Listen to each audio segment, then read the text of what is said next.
kehidupan Tuhan Yesus yang tentu antara babak 1 dan babak berikutnya sampai dengan ini yang keempat kalau nggak salah begitu ya, itu semuanya ada benang merah yang tidak terpisahkan satu dengan yang lain, dari kelahiran Yesus, kemudian kehidupan Yesus, kematian Yesus, kebangkitan Yesus, dan kenaikan Yesus ke surga.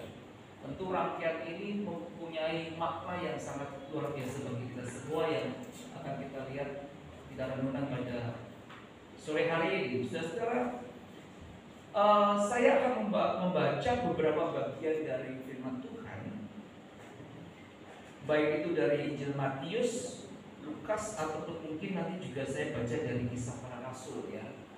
Ketiga perikop ini bicara mengenai satu peristiwa yang sama, yaitu peristiwa kenaikan Tuhan Yesus ke surga ya.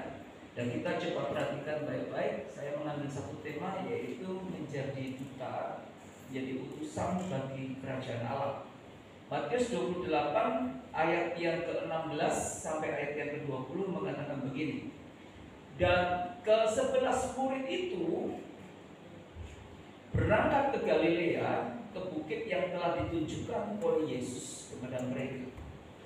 Jadi ada 11 murid Yesus, kurang satu, yaitu Yudas Iskariot yang sudah tidak bersama dengan mereka karena sudah mati.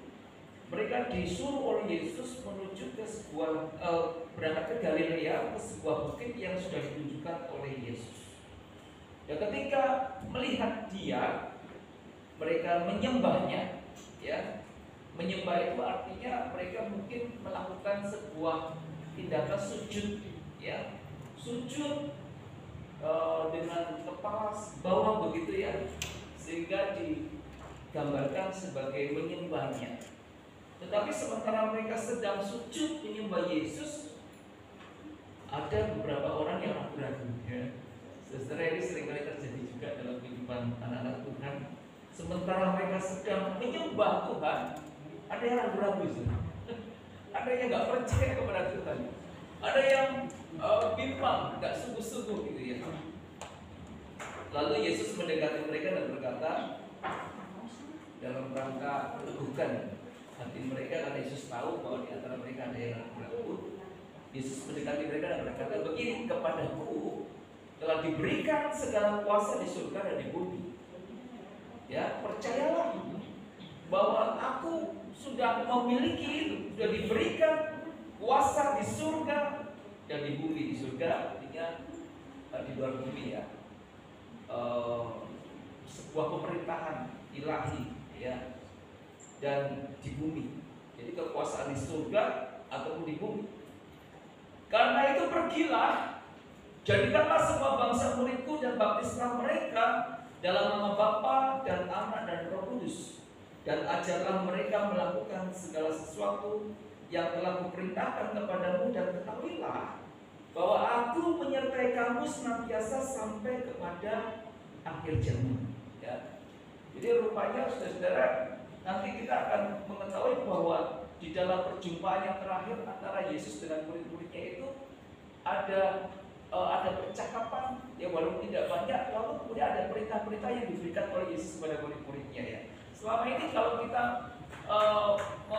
membaca kisah atau mendengar kisah tentang kenaikan Tuhan Yesus, kita hanya mendengar kisah bahwa Tuhan Yesus bertemu murid-muridnya di sebuah bukit, lalu pada saat itu Yesus memberkati, menumpangkan tangan atas mereka, lalu Yesus naik ke surga begitu. Padahal sebenarnya lebih daripada itu. Dan dari ketiga perikop ini nanti kita akan bisa melihat hal-hal yang sebenarnya terjadi di akhir pertemuan antara murid-murid dengan Tuhan Yesus. Rupanya Matius mencatat bahwa di dalam pertemuan yang terakhir itu, sebelum Yesus naik ke surga, Yesus memberikan satu perintah, apa yang sering kita sebut sebagai amanat agung, yaitu untuk memberitakan Injil ya, untuk memperkenalkan nama Yesus kepada semua bangsa yang ada di muka bumi ini. Dan bukan hanya sekedar memberitakan, tetapi juga mengajar dan menjadikan semua bangsa itu sebagai umat yang ikut masuk sebagai muridnya Tuhan. Lalu pada Lukas 24 ya, dari Injil Lukas, mari kita melihat Ayat 50 sampai ayat 53 mengatakan begini. Lalu Yesus ketika sudah bertemu dengan 11 murid itu di Galilea, Yesus membawa mereka keluar kota sampai dekat Betania, ya. Sampai dekat Betania, di situ ia kemudian mengangkat tangannya dan memberkati mereka. Dan ketika ia sedang memberkati mereka, ia berpisah dari mereka dan terangkat ke surga. Mereka sujud menyembah kepadanya, lalu mereka pulang ke Yerusalem dengan sangat bersukacita. Mereka senantiasa berada di dalam bait Allah dan memuliakan Allah. Ya. Tadi yang dipandang oleh Matius. Jadi Matius melihat perjumpaan itu sebagai sebuah mandat. Lukas juga mencatat, ya, bahwa di dalam perjumpaan yang terakhir itu mereka diberkati oleh Yesus, tapi Yesus berpisah dengan mereka. Nah, kemudian Lukas juga menulis dalam Kisah Rasul pasal 1, ya, karena Kisah Rasul itu juga ditulis oleh Lukas, saudara. Dia juga kembali menceritakan pertemuan dengan Yesus pada waktu Yesus berangkat ke surga itu. Nah, mari kita lihat Kisah 1 ayat 6 sampai ayat yang ke-11. Maka bertanyalah mereka yang berkumpul di situ ketika 11 murid itu sudah bertemu dengan Yesus. Ya, inilah yang saya katakan tadi di awal, bahwa ada pembicaraan, bahwa ada mungkin semacam diskusi antara murid-murid dengan Yesus. Tuhan, maukah Engkau pada masa ini memulihkan kerajaan bagi Israel? Lalu jawab Yesus, engkau tidak perlu mengetahui masa dan waktu yang ditetapkan Bapa sendiri menurut kuasanya. Tetapi kamu akan menerima kuasa kalau Roh Kudus turun ke atas kamu. Dan kamu akan menjadi saksiku di Yerusalem, di seluruh Yudea, Samaria, dan sampai ke ujung bumi. Sesudah ia mengatakan demikian, terangkatlah ia disaksikan oleh mereka, dan awan menutupnya dari pandangan mereka. Ketika mereka sedang menatap ke langit waktu ia sedang naik itu, tiba-tiba berdirilah 2 orang yang berpakaian putih dekat mereka. Siapa mereka, saudara? Malaikat, ya, sering diterjemahkan sebagai malaikat. Dan berkata kepada mereka, karena keberadaannya tiba-tiba, sebelumnya tidak ada, tiba-tiba ada 2 orang berpakaian putih dekat mereka. Ya, apakah mereka 2 orang yang ada di kubur Yesus? Kita tidak tahu, ya, kita tidak menjelaskan. Tetapi jelas bahwa itu adalah malaikat. Dan mereka mengingatkan kepada murid-murid, hai orang-orang Galilea, mengapa kamu berdiri melihat ke langit? Yesus ini yang terangkat ke surga meninggalkan kamu, nanti akan datang kembali dengan cara yang sama seperti kamu melihat dia naik ke surga. Ya, katakan amin, saudara. Yesus yang terangkat ke surga meninggalkan kamu akan datang kembali dengan cara yang sama seperti kamu melihat dia naik ke surga. Saudara, rupanya kalimat yang terakhir ini membuat video TikTok itu jadi ramai terakhir ini. Ada penampakan awan seperti Tuhan Yesus yang sedang berentah-entah memberkati turun dari langit gitu ya. Kadang-kadang kita mau percaya, gimana nggak percaya, gimana ya ada. Ya, sesuai apapun itu, yang jelas bahwa waktunya Tuhan kelak akan tiba. Kapan kita nggak ngerti. Ya, mungkin dengan adanya video-video seperti itu, sesuai yang kita lihat hari-hari terakhir ini, itu adalah harapan atau kerinduan orang-orang untuk justru berada Tuhan, mengingat situasi hidup yang sudah semakin sulit. Bisa saja seperti itu, tetapi kita tetap percaya kepada firman Tuhan bahwa saat yang nanti pasti dalam kedatangan yang kedua kali Yesus akan datang ke bumi seperti yang dikatakan oleh malaikat. Dia akan datang dari langit turun ke bumi ini. Nah, saudara yang saya kasih dalam Tuhan Yesus Kristus, hari ini kita memperingati satu peristiwa kenaikan Tuhan yang memang peristiwa ini sangat luar biasa, yang membawa peristiwa kenaikan Yesus itu membawa membawa manfaat atau membawa dampak yang banyak buat kita, ya, dan juga menunjukkan bahwa sebenarnya Tuhan Yesus ketika naik ke surga berarti tugasnya di dalam dunia ini sudah selesai, betul ya saudara?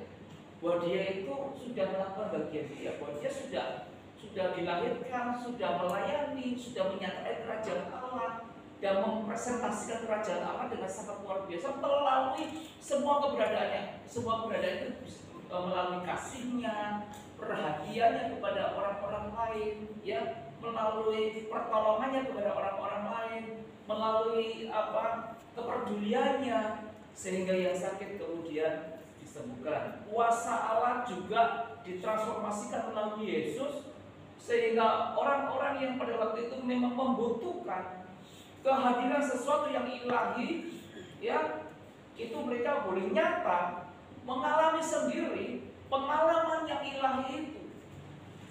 Orang lumpuh, kemudian orang lumpuh didoakan oleh Yesus sembuh, ya kan?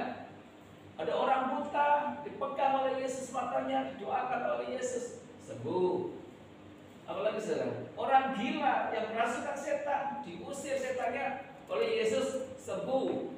Bahkan orang mati sekalipun ketika pas berjumpa dengan Yesus, ya, adalah beberapa kisah orang-orang yang mengalami kematian.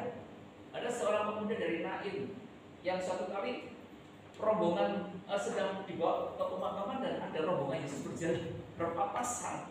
Dan ketika berpapasan kemudian Yesus melihat kepada usungan itu dan berkata, udah bangun. Lalu itu sembuh dia. Bukan sembuh, dia bangun, ya, dia kemudian hidup kembali. Kemudian ada seorang pemuda yang berbalik juga di rumahnya. Yesus datang ke rumah itu. Orang-orang mengatakan, wah ini sudah mati, tidak mungkin dia bisa hidup kembali. Kemudian Yesus mengatakan, enggak, dia sedang tidur saja. Kalau semua orang dalam rumah itu mentertawakan Yesus, karena dia sudah mati dikatakan tidur. Kemudian Yesus mengusir semua orang yang tidak percaya itu keluar dari ruangan itu. Dan kemudian dia mengatakan, ayo, ya, bangkit, bangun. Kemudian anak itu bangun, saudara. Lazarus sudah mati 4 hari. Semua orang mengatakan sudah terlambat 4 hari, mana bisa nyawanya kembali lagi. Tapi Yesus katakan, Lazarus keluar. Maka seperti yang dikatakan Yesus, Lazarus itu bisa keluar dari kubur.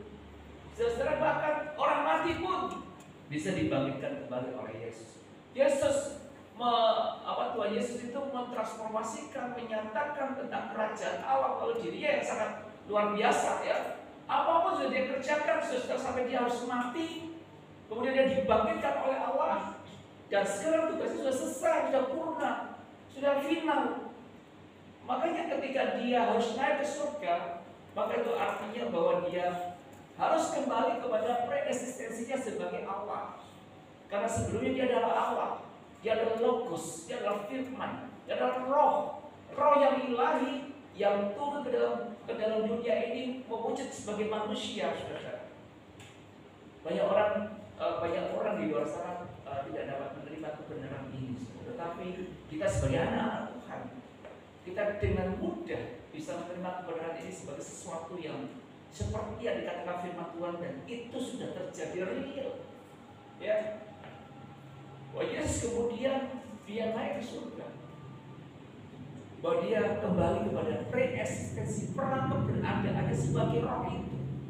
Makanya kalau kita membaca tubuh kebangkitan Yesus, tubuh kebangkitan Yesus adalah Roh, ya. Kenapa? Karena dia bisa berada di mana-mana tanpa terhalang apapun, betul saudara, ya. Ketika murid-murid berkumpul, terpuji semua, tiba-tiba Yesus di tengah-tengah mereka, ya. Tentu membuat kaget. Itu tubuh apa? Tubuh kebangkitan, tubuh Roh.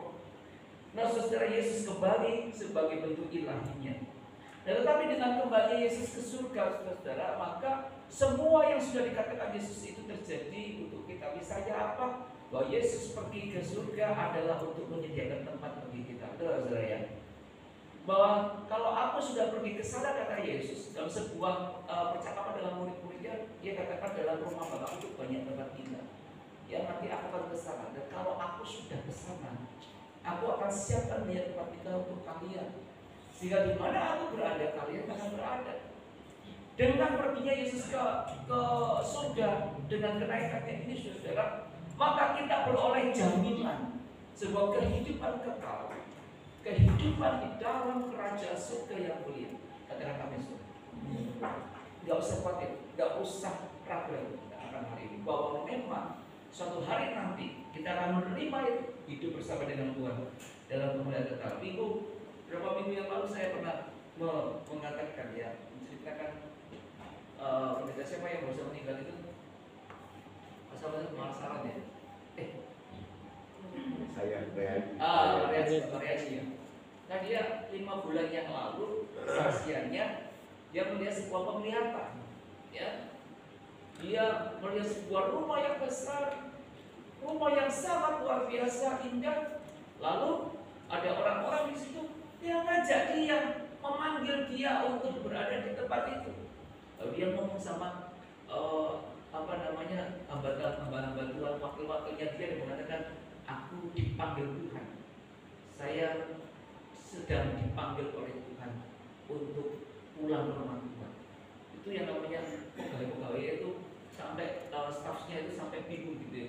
Oh nggak mungkin tugas masih banyak. Tapi pendeta Malaysia mengatakan, aku dipanggil oleh Tuhan. 5 bulan kemudian beliau ini pulang ke rumah Tuhan. Saudara, ini sebuah kesaksian saja bahwa ada satu tempat yang mungkin itu dinyatakan, yang sudah dinyatakan kepada pendeta ini, dan itu adalah penggenapan ataupun salah satu contoh dari apa yang dikatakan oleh firman Tuhan, bahwa Yesus memang menyediakan tempat yang indah, yang mulia, yang luar biasa di dalam kerajaan. Nah, saudara, tetapi sebenarnya kalau kita bicara mengenai kebangkitan Tuhan Yesus, itu bukan sekedar melulu bicara mengenai diri Yesus yang tugasnya sudah selesai. Kalau kita bicara mengenai kenaikan Yesus ke surga, itu tidak melulu bicara mengenai Yesus tugasnya sudah selesai ataupun dampak yang yang Tuhan siapkan sediakan bagi kita. Bahwa kenaikannya ke surga, kebangkitan kenaikan ke surga itu menjadi sebuah jaminan keselamatan kita dan jaminan kita beroleh hidup di surga dalam kemuliaan yang tetap. Itu memang sesuatu yang harus kita syukuri. Tetapi kalau kita bicara mengenai kenaikan ke surga, maka ada sisi lain. Ada sisi lain yang justru sisi lain ini harus kita perhatikan dengan sungguh-sungguh, dengan sesama, dan untuk kemudian kita lakukan. Sisi itu adalah justru ketika Yesus naik ke surga, maka Yesus sedang melimpahkan, sedang melimpahkan tanggung jawab, saudara, sedang melimpahkan beban, sedang memberikan otoritas kepada siapa? Kepada murid-muridnya, saudara. Sehingga sejak kenaikan Yesus ke surga, maka sejak itulah pembicaraannya berganti dari Yesus menjadi kepada murid-muridnya. Bahwa Yesus adalah menjadi sesuatu yang harus diberitakan, tetapi subjek yang memberitakan bukan lagi Yesus. Kalau selama ini kan Yesus mengasihi, Yesus menyembuhkan, Yesus mempedulikan orang lain. Sekarang bukan itu lagi, saudara. Peristiwa kenaikan ke surga menjadi titik balik atau point of return yang kemudian itu menjadi tugas bagi murid-muridnya untuk bekerja bagi Allah. Itu sebenarnya saya katakan dalam saya mengambil satu tema, menjadi duta, menjadi utusan bagi kerajaan Allah. Saudara, murid-murid Yesus itu kemudian menjadi utusan Yesus untuk bekerja bagi kerajaan Allah. Kalau selama ini Yesus sudah memberikan contoh 3 tahun yang melayani, memberikan contoh, Yesus adalah duta kerajaan Allah, Yesus utusan kerajaan Allah, betul. Kalau Yesus sudah lakukan semuanya itu, sekarang tugasnya berganti kepada murid-muridnya. Nah, murid-murid inilah yang kemudian harus mulai memberitakan seperti Yesus. Yesus pernah katakan, kalau kamu hidup dalam kuasaku, percaya sungguh-sungguh, maka kamu bisa lakukan perkara-perkara yang jauh lebih besar dibandingkan aku. Jadi kadang-kadang aneh ya, ketika kita mendengar pernyataan seperti ini. Murid-murid bisa melakukan pekerjaan-pekerjaan yang lebih besar dibandingkan yang dilakukan oleh Yesus. Mungkin kita akan mengatakan, mana mungkin bisa terjadi seperti itu? Bahwa yang dilakukan oleh Yesus pasti jauh lebih besar daripada kita, tetapi Yesus nggak katakan itu. bahwa yang kamu lakukan bisa lebih besar daripada yang aku lakukan. Coba bisa dibuka nggak, Frans? Coba kamu searching gitu ya, melakukan pekerjaan-pekerjaan yang lebih besar daripada aku. Jadi Yohanes ini. Kalau kita hidup dalam otoritas Yesus dan kuasa Allah, dalam kuasa Roh Kudus yang kemudian diberikan oleh Yesus, dan kita tahu bahwa kuasa Roh Kudus itu, saudara-saudara sekalian, itu kuasanya tidak terbatas dan tidak terbendung. Kuasa Roh Kudus begitu luar biasa, makanya di dalam Alkitab dikatakan sebagai dunamos, dinamit, kuasa yang eksplosif, yang besar, ya. Sehingga ketika Roh Kudus itu kemudian diturunkan atas murid-murid, maka murid-murid seperti meledak-ledak melayani Tuhan sangat luar biasa. Saudara, sehingga dengan penguasaan Roh Kudus kamu bisa lakukan yang jauh lebih berat, lebih besar daripada perkara-perkara yang aku lakukan. Saudara, kalau Yesus katakan itu berarti bisa. Nah, mari kita jawab, kenapa Yesus mengatakan seperti itu? Apa yang dimaksud? Saya menduga, saudara, dan saya memahami seperti ini. Perkataan yang lebih besar daripada Yesus itu karena gini, karena Yesus itu masa waktunya cuma pendek saja. Aku berkata kepadamu, sesungguhnya barang siapa percaya kepadaku, ia akan melakukan juga pekerjaan-pekerjaan yang aku lakukan. Tahu ya, semua pekerjaan Yesus lakukan, bahkan pekerjaan-pekerjaan yang lebih besar daripada itu, sebab aku kepada Bapa dan seterusnya. Jadi saya nggak ngomong dari diri saya, tapi saya mengatakan dari firman Tuhan, ya, karena Tuhan bisa ingatkan, ya. Jadi kamu bisa lakukan sesuatu yang lebih besar. Kenapa? Karena aku cuma 3 tahun, ya. Aku cuma 3 tahun banyak. Hidupmu mungkin berpuluh-puluh tahun sebagai anak-anak Tuhan, sebagai murid-murid Tuhan. Kita hidup menjalani hari-hari itu bertahun-tahun, saudara-saudara. Dan kesempatan kita melakukan itu lebih banyak. Kesempatan itu lebih besar. Dan kalau kita mau hidup sungguh-sungguh pada Tuhan, kata Yesus seperti itu, maka kita bisa lakukan perkara-perkara. Walaupun memang kita harus akui bahwa sampai dengan hari ini tidak banyak orang yang bisa melakukan hal itu. Tapi paling tidak Yesus ingin menunjukkan kepada kita, menunjukkan kepada murid-muridnya, atau membangkitkan sebagai murid-muridnya, bahwa kamu adalah duta, bahwa kamu adalah utusan, bahwa kamu bisa lakukan seperti yang aku lakukan. Jika kamu harus berjuang, bahwa kamu harus pergi, bahwa kamu harus berusaha dengan sekuat tenaga sampai apa yang sudah dikerjakan Yesus, kematian, kebangkitan, dan jaminan keselamatan itu menjadi nyata untuk semua orang yang pernah hidup dalam dunia ini. Ketika mereka meninggalkan dunia ini, mereka bisa percaya kepada Yesus dan mereka bisa mati di dalam Yesus. Maksudnya mati dalam iman kepada Yesus, sehingga pengorbanan Yesus tidak menjadi sia-sia. Murid-murid adalah duta, murid-murid adalah utusan. Saudara, seharusnya ya, kalau Tuhan Yesus itu melimpahkan sebuah tanggung jawab, beban pelayanan kepada murid-murid, maka itu adalah bentuk, ya, ada bentuk di mana Tuhan itu memberi kepercayaan. Betul ya, saudara? Gak sekedar diutus, tapi diberi kepercayaan. Berarti Yesus sudah percaya betul, kalau aku pergi, kamulah yang aku percaya. Jadi kita catat di situ, Yesus percaya sungguh-sungguh pada murid-muridnya. Jadi bukan kita aja yang percaya kepada Yesus, tapi Yesus juga percaya kepada murid-muridnya supaya kamu lakukan, aku perintahkan kamu lakukan, pergi jadilah semua bangsa muridku. Dan dalam cerita itu, saudara, Isa itu kemudian murid-murid gimana saja? Menerima dengan penuh sukacita, ya walaupun dengan terbengong-bengong, tapi mereka akhirnya menerima tanggung jawab itu sebagai utusan Kristus. Lalu mereka mulai mempersiapkan diri mereka. Ya, saudara, mereka tidak serta-merta ketika diberi tanggung jawab untuk menjadi pemberita Injil itu mereka langsung pergi, enggak, saudara. Mereka masih menunggu 10 hari lagi. Ya, mereka masih menunggu 10 hari lagi sampai janji terakhir yang diberikan, yang dikatakan oleh Yesus itu digenapi. Bahwa aku akan menyertai kamu sampai akhir zaman, bahwa aku akan memberikan penolong kepadamu. Dan kalau Roh Kudus itu sudah turun atasmu, kamu akan pergi, kamu akan memberitakan Injil, dan kamu akan kemana-mana untuk menyatakan namaku kepada semua bangsa. Saudara, jadi setelah mereka pulang dari bukit itu, mereka dengan penuh sukacita mereka berada di dalam Bait Allah. Coba kita lihat di dalam Lukas 24 ayat 53. Mereka pulang ke Yerusalem dengan bersukacita dan mereka senantiasa berada di dalam Bait Allah. Ya, mereka dijadikan utusan oleh Yesus menjadi duta, diberi kepercayaan, diberi tanggung jawab tugas, tapi mereka juga masih menunggu saat di mana Yesus memberikan Roh Kudus itu.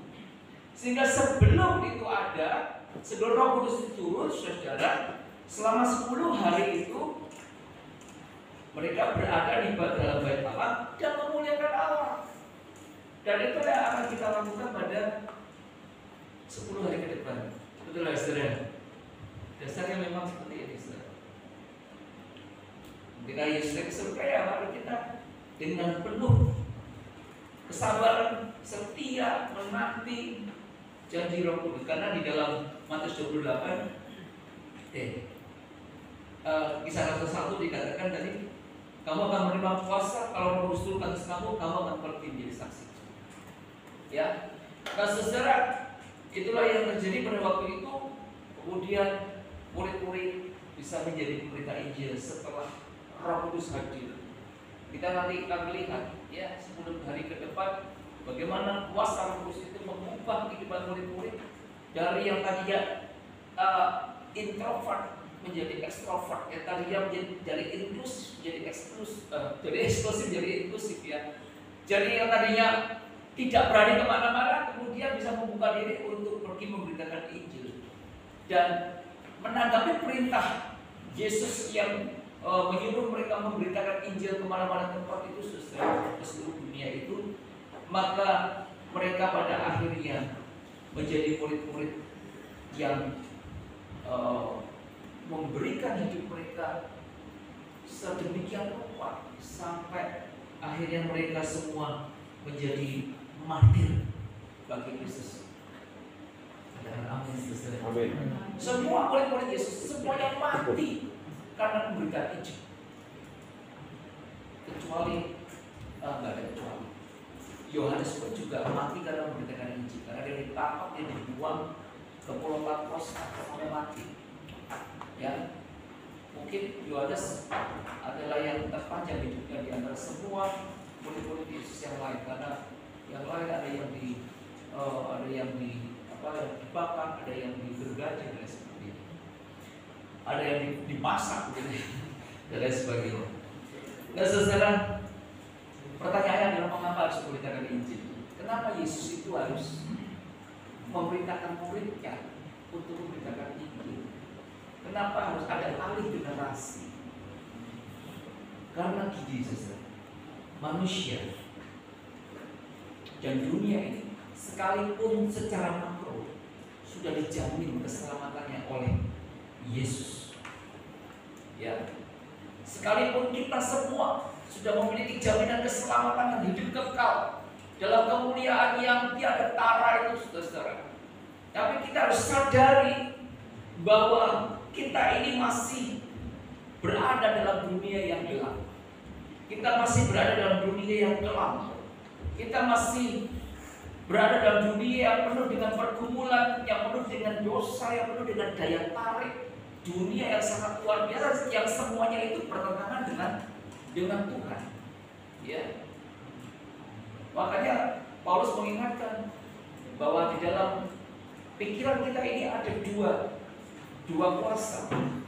Satu yang roh yang ilahi, yang rohani, satu yang jasmani. Dan kita ada dalam suasana itu, pertikaian antara yang jasmani dengan yang rohani. Ya, yang jasmani akan menarik kita untuk berbuat hal-hal yang sesuai dengan duniawi, saudara. Makanya Paulus berulang-ulang mengingatkan kepada jemaat-jemaat yang sudah percaya sungguh-sungguh pada Tuhan, bahwa kamu tidak imun terhadap dosa, bahwa kamu tidak kebal terhadap kenikmatan-kenikmatan dunia yang ditawarkan kepadamu. Sehingga apa, saudara? Sehingga jemaat ya dalam beberapa kasus di Efesus, Korintus, mereka kemudian hidup di dalam rumah-rumah hal-hal yang berdosa dengan percabulan, perjinahan, perseteruan, sihir, ya, pesta pora dan lain sebagainya, ya, pertengkaran dan lain sebagainya, saudara. Dalam dunia seperti itu, oleh sebab itu perlu apa? Perlu pemberitaan Injil. Pemberitaan Injil adalah dalam rangka untuk memperingatkan.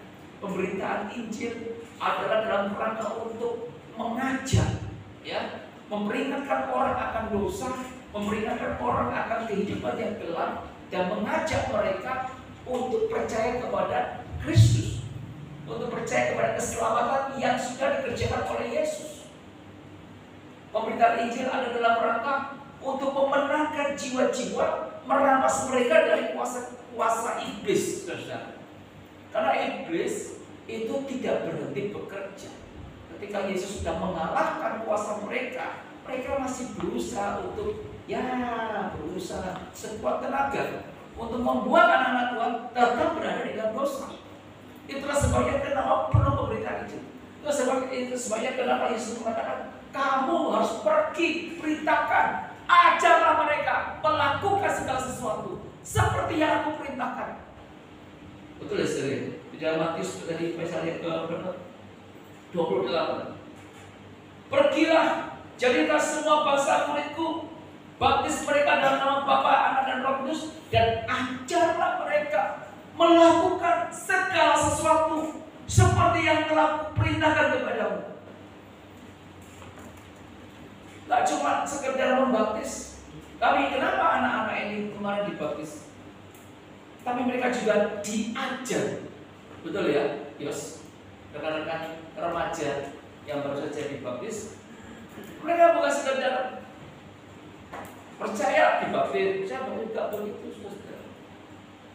Tapi harus yang paling penting adalah mengajar, diajar. Pemberitaan Injil adalah sarana untuk memberitahukan, untuk mengajarkan tentang kebenaran ilahi yang tercatat dalam firman Tuhan, saudara, untuk dikenal oleh orang-orang di muka bumi ini, sehingga ketika mereka menanggapi, mereka meresponi akan pengajaran itu dan mengatakan, aku percaya Yesus, aku percaya kepada Tuhan, dan mereka dibaptiskan, maka mereka menjadi anggota kerajaan yang dikuduskan, yang dikhususkan oleh Allah, yang hidup di dalam jalan kebenaran seperti yang sudah disediakan, disiapkan oleh Yesus untuk mereka lalui.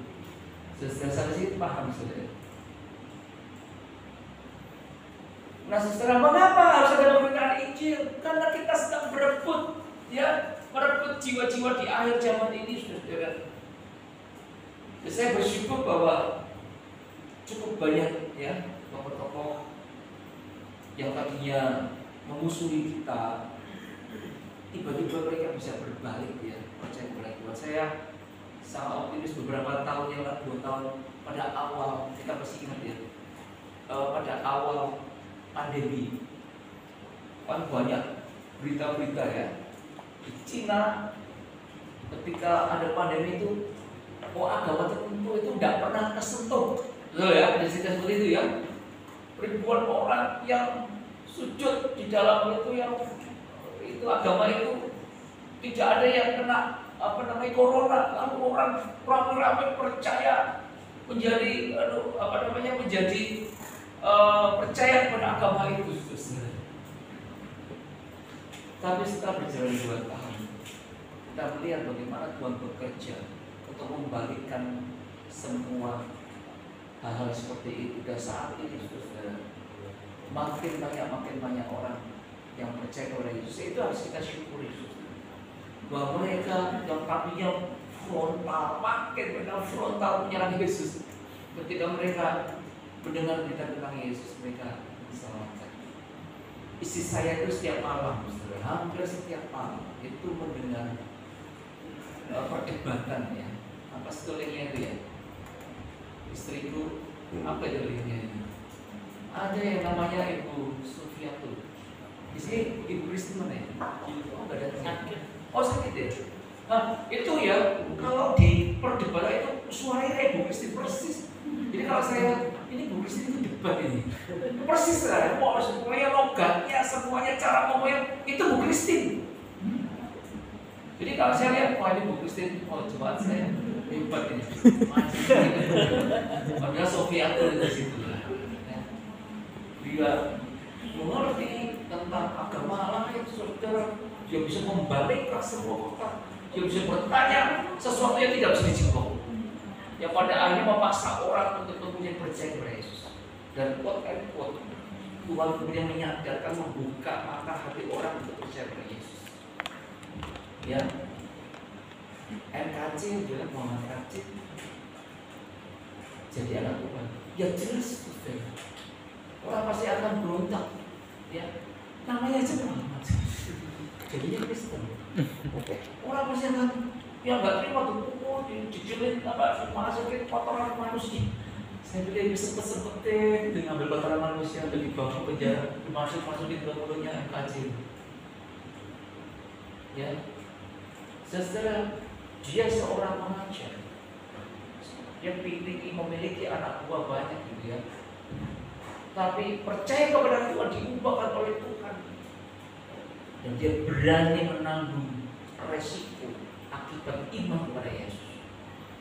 Saya lihat sejarahnya begitu, jalannya udah, dia sendiri pincang seperti ya, tapi sudah lemah, badannya lemah, tapi masih dipukuli, ya masih dikasih kotoran dalam mulutnya dan seperti Yesus.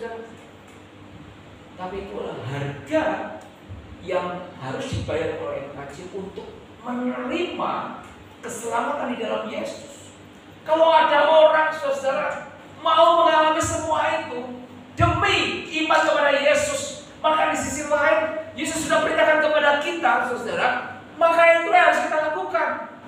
Kalau kita memberitakan Injil, kita menyampaikan berita Injil kepada orang-orang lain, maka Roh Kudus akan bekerja untuk membuka hati seperti orang-orang seperti ini, saudara.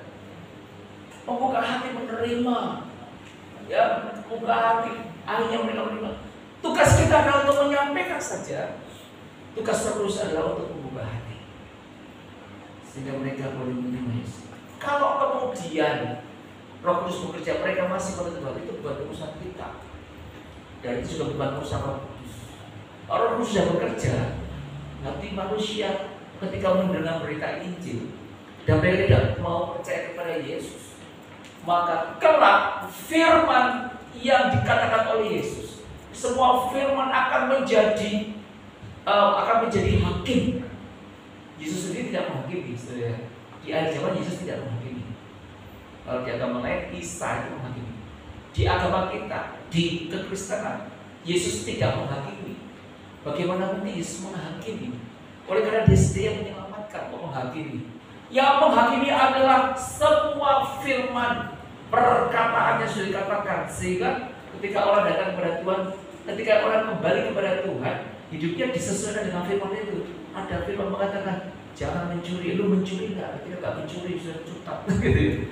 Nggak sesuai dengan standar firman Tuhan. Firman itu akan menjadi hakim kita di akhir zaman. Ketika kita berbenturan dengan itu, saudara, kita tidak melakukan firman itu, maka pada saat itulah, saudara, dikatakan goodbye. Oleh sebab itu, kenapa melakukan firman Tuhan pada waktu kita hidup itu penting? Maka Yesus katakan gini, nanti di akhir zaman akan ada banyak orang yang mengatakan, Tuhan, Tuhan, bukankah aku sudah melakukan firman-Mu?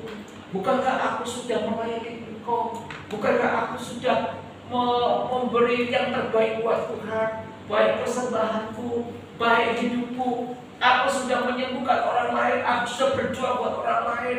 Aku bahkan sudah membangkitkan orang mati seperti membukai orang mati. Yesus katakan, hei orang jahat, aku sekali-sekali tidak kenal kamu. Karena apa? Karena kamu tidak pernah melakukan apa yang kuperintahkan. Saya baca di dalam Alkitab, saudara-saudara. Firman Tuhan, saudara. Itu sebabnya pemberitaan ini harus dilakukan untuk mengingatkan. Dan itu adalah tugas dari murid-murid. Pada zaman ini, saudara, saya potong saja, saudara, saya diskon saja. Pada zaman ini, pemberitaan firman Tuhan itu diturunkan atas kita. Murid-murid Yesus itu adalah kita, saudara. Dan tugas itu menjadi tugas kita. Tongkat estafet itu sekarang ada di tangan kita, di dalam gereja kita, pada diri kita. Nah, sebagai orang-orang yang menjadi duta kerajaan Allah, maka kita harus mulai berani menyuarakan, ya, berita Injil. Saya senang dengan Pendeta Julianus Edgar. Evi di mana ya? Oh, ikut mana dulu ya? Oh, tadi sini ya. Julianus Edgar. Pak Julianus, Pak Julius ya. Itu sekarang agak aktif ya di bikin video-video TikTok firman Tuhan, jadi bahas firman Tuhan. Itu bagus sih. Saudara, mungkin ini menjadi contoh buat kita. Kalau saudara bisa, masalah saya juga nggak bisa. Kalau saya bisa saya agak gaptek ya, hal yang kayak gitu saudara. Saya bisa cuma nonton aja sih. Ya kalau buat seperti itu, gereja kita sudah diwakili oleh beliau satu ini ya. Kita cukup bangga begitu, mungkin yang nanti Pak Lores juga bisa, atau yang lainnya kita jemaat.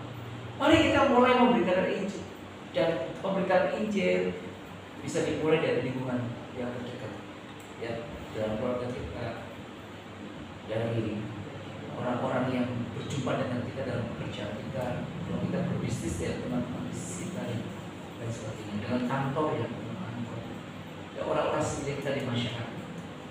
Pada zaman ini memang kita tidak banyak bertemu dengan masyarakat, betul saudara ini. Pada zaman ini kita tinggal di rumah itu kadang depan rumah sampai rumah nggak kenal. Ya paling tidak kita bisa mendoakan mereka. Itu juga langkah untuk memberikan Injil. Ya. Dan mari kita membawa hati kita kepada Tuhan. Tuhan, aku mau dari kita. Karena memang tugas tanggung jawab dari kita. Harus ada jiwa yang kita persembahkan kepada Tuhan selain jiwa kita sendiri. Entah nanti ada jiwa keturunan kita, ya anak-anak kita, atau saudara kita dan sebagainya, kita persembahkan kepada Tuhan. Tuhan, aku ingin membawa jiwa begitu. Saudara, dan saya mencatat yang menarik dari murid-murid Yesus adalah bahwa mereka ketika mendapat tugas untuk menjadi pemberita Injil, mereka itu melakukannya dengan menerima dengan sukacita. Mereka memberitahu Yesus dan mereka kemudian melakukannya dengan sukacita. Saudara, saya berharap bahwa kita kemudian dimotivasi juga untuk menjadi anak-anak Tuhan yang menjadi duta kerajaan Allah. Saya sekolah di duta wacana. Duta wacana artinya utusan firman. Kita adalah duta wacananya Allah. Kita utusan firman Allah yang harus memberitakan. Makanya kalau kita banyak berkomunikasi dengan orang, baik juga ya kita berbicara mengenai perkataan-perkataan yang positif yang membangun orang lain, yang semuanya dibangun atau dikatakan atas dasar firman Tuhan yang kita kenal, yang sudah meresap dalam kehidupan kita. Saya berharap saudara bahwa kenaikan Yesus ke surga mengingatkan kepada kita harus bersyukur atas keselamatan kita, tetapi sekaligus juga mengingatkan kita akan tugas tanggung jawab kita sebagai orang-orang yang harus bekerja bagi Tuhan. Tuhan Yesus memberkati kita sekalian. Haleluya.